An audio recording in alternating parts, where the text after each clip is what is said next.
Isaac took an immediate dislike to Kevin and started insulting him. Dalton pushed him in the chest, knocking him to the ground. "You'll pay for this." "Keep pointing that finger at me and I'll break it off." "Please calm down, dear." Fortunately, the fight was interrupted by the start of the auction. Kevin and Dalton decided not to sit in the seats up front that were reserved for Williams Media. "Kevin, I heard that there will be an auction for a batch of some newly developed herbal medicine, but no one knows its specific effects." Just then, Phoebe walked over to Kevin. She really just wanted to sit with Kevin. Just then, Isaac sat down next to her. The auction soon started.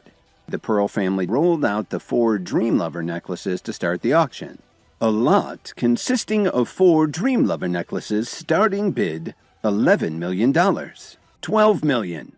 He turned to Phoebe and said, "Don't worry, Phoebe. I'm definitely going to buy this for you." The other bidders jumped in and they had raised the price to $25 million. Suddenly, a woman held up her paddle and shouted, $35 million. Forget it. It's not worth spending so much money. She didn't want Isaac to buy anything for her. But if Kevin gave her something, Phoebe would still treat it like a rare treasure. "All right, then I won't buy it." Kevin instantly laughed when he heard this. "What are you laughing at? Why don't you bid $40 million so you can give these necklaces to Phoebe?" "Isaac, if you don't have anything better to do, just sit there and don't bother anyone. You really ought to learn when to keep your yap shut." "Phoebe, please don't be angry with me. I won't say anything else, okay?" By now, the bidding on the set of Dream Lover necklaces had already climbed to $51 million. That's when Kevin sent a text to Miss Wilson, who was sitting up front in the area reserved for Williams Media. Miss Wilson suddenly held up her paddle. $58 million. There was a huge gasp in the room when she said this. The auctioneer smacked the gavel. "Congratulations, Miss Wilson, for successfully bidding on the Dream Lover lot at $58 million. Listening to the thunderous applause of the audience, Phoebe's heart sank. "May I have your attention, please? I believe that everyone here is interested in the benefits of herbal medication." Kevin looked doubtingly at the box on the table next to the auctioneer. The formula for the pills in this box was developed 80 years ago. Who would like to be the first to experience this unique herbal medication? The bidding starts at $5 million. $10 million! A man said as he stood up and raised his paddle high in the air. A woman on the other side of the room held up her own paddle to bid. $15 million! The bidding had already reached $20 million. Dalton was about to stand up and raise his paddle to bid when Kevin pulled him back down to his chair. "Kevin, why did you stop me?" This herbal med is probably the real thing, but even though it was kept in a hermetically sealed vault, it no longer has any medicinal value. You'd be throwing away your money. Just because you can't afford to bid, do you want to keep someone else from getting it? While this was going on, a man quickly walked up to Kevin, accompanied by a few staff members. "I'm sorry, sir, but if the two of you have some personal grudge against each other, I must ask you to take it outside." It was Zane Pearl from the family that owned the auction house. Zane was also in charge of his family's businesses and didn't get around much, so Kevin hadn't met him yet. Suddenly, Isaac pointed at Kevin and shouted, "Mr. Pearl!" He even told the people sitting near him not to bid. Phoebe immediately stood up from her seat and said, "I'm sorry, Mr. Pearl. Please don't take him seriously." Although he had never seen Kevin before, he knew Phoebe and her family, so he had to be polite to her. "Well, since this gentleman was just joking, I'll just ask Miss Anderson to keep the discussion civil so that we don't disturb the bidders. We don't want to influence the auction," Zane said quietly. "I'm really sorry, Mr. Pearl. Sorry about the disturbance," Phoebe replied quickly. Just as Zane was about to walk away with his people, Kevin suddenly stood up and said, "I wasn't joking with Dalton. This lot of herbal medicine is too old. Even though it was sealed for the past 80 years, it could be poisonous if someone took it." That really got everyone's attention. Isaac smiled cruelly and said, "Mr. Pearl, did you hear what he just said? Did you really come here to cause a riot?" "I'm telling the truth. The herbal medication in that box is useless," Kevin replied calmly. "All right, I'm going to have to ask you to leave, Zane said with a sneer. Zane Pearl, you really are amazing, Dalton said as he stood up from his chair. Let me tell you something. Kevin is my friend. If you want him to leave, you'll have to ask me too. Do you really want to do that? Dalton Steele, Zane said as a look of recognition flashed in his eyes. He really couldn't afford to say the wrong thing to someone from the Steele family. I'm sorry. This is all a misunderstanding. I didn't know he was your friend. If you'll excuse me, I have to make a phone call. Then he rushed off, leaving everyone to turn their attention back to the auction. When Zane realized that Kevin and Dalton were friends, he backed down and walked away. Suddenly, an older man raised his paddle and said, $60 million. Congratulations to the gentleman for this unique purchase. The auction house staff carried the box over to him and opened it. The man took one of the herbal pills in his trembling hand and took the herbal pill right away. The older gentleman suddenly let out a strange moan. Then he fell to the floor twitching. Grandpa, what's wrong with you? Everyone started to wonder what was going on. They all turned their heads and looked at Kevin. This was exactly what he had predicted. When Zane heard all the commotion, he hurried over to the stricken man. There must be something wrong with the herbal medicine you just sold him. If my grandfather dies, I'll definitely bring the Pearl family down. Let's get your grandfather to the hospital so they can check him out. Just don't try to blackmail us, Zane warned her. She opened her wallet and showed them her ID. I'm sorry, ma'am. I didn't realize. Zane barked orders into staff. Quick, call an ambulance.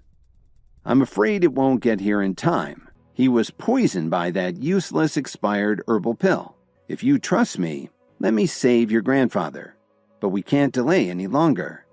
I'll let you try, but if something happens to my grandfather, I'll hold everyone here responsible. Of course, Kevin responded. Then he turned around and asked for a bottle of water as he reached inside his jacket and pulled out a small vial of herbal powder. Kevin poured the powder in the water bottle and shook it gently. He leaned over and held up the man's head to give him a sip. After a few minutes, the man's face started to look more normal. Even his breathing got smoother. Your grandfather is out of danger now. With some rest, he should be all right in a day or two. Thank you, the woman said as she heaved a sigh of relief. I'll definitely repay you for your kindness. After saying this, the woman had her companions carry her grandfather out of the auction hall. Just then, Zane suddenly walked up to Kevin and patted him on the shoulder, saying, Thank you so much. I'm sorry about what I said earlier. How about we make friends? You can call me Zane from now on. Sounds good. My name's Kevin.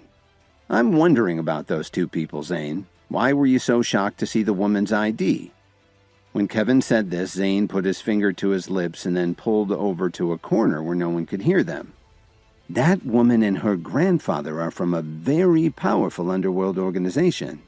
They call themselves the Myriads. What she showed me was an ID from the School for the Healing Arts. Now that you saved that man, you may have put a target on your back. Zane asked one of his assistants to bring a box for Kevin. Please accept this as a token of the Pearl family's gratitude for your help today. Now, if you'll excuse me, I have something to deal with now that the auction is over. Kevin thanked him and opened the little box. Inside was, of course, a pearl lapel pin in a gold setting.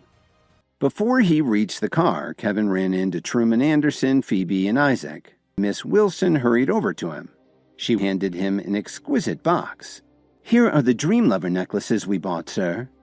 Kevin took one of the necklaces out of the box and gave it to Miss Wilson, saying, This one's yours. I still have some things to take care of.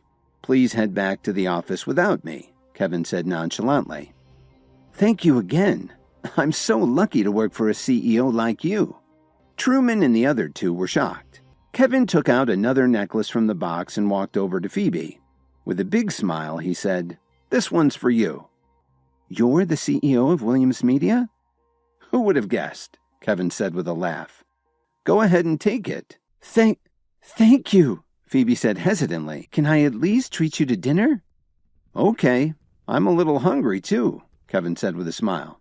Then he opened the door for her. She completely ignored her father, who was still standing there watching, and slipped into Kevin's. At that very moment, Kevin was driving into town chatting with Phoebe. While they were talking, Kevin's phone rang.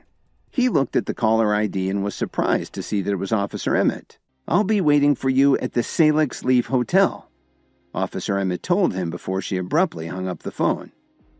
Kevin sighed and turned to look at Phoebe. "Everyone wants to treat me to a meal today.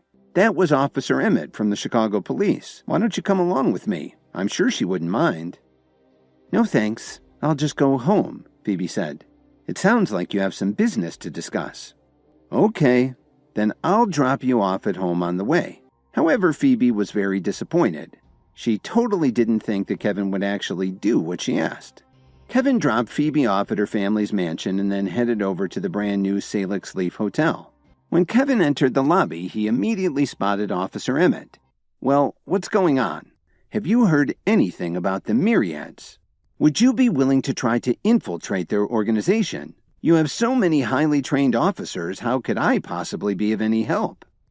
"It's precisely because you haven't had any specialized training that you could be ideal for this. We have good intel that the Myriads are going to set up a branch in Chicago in the near future.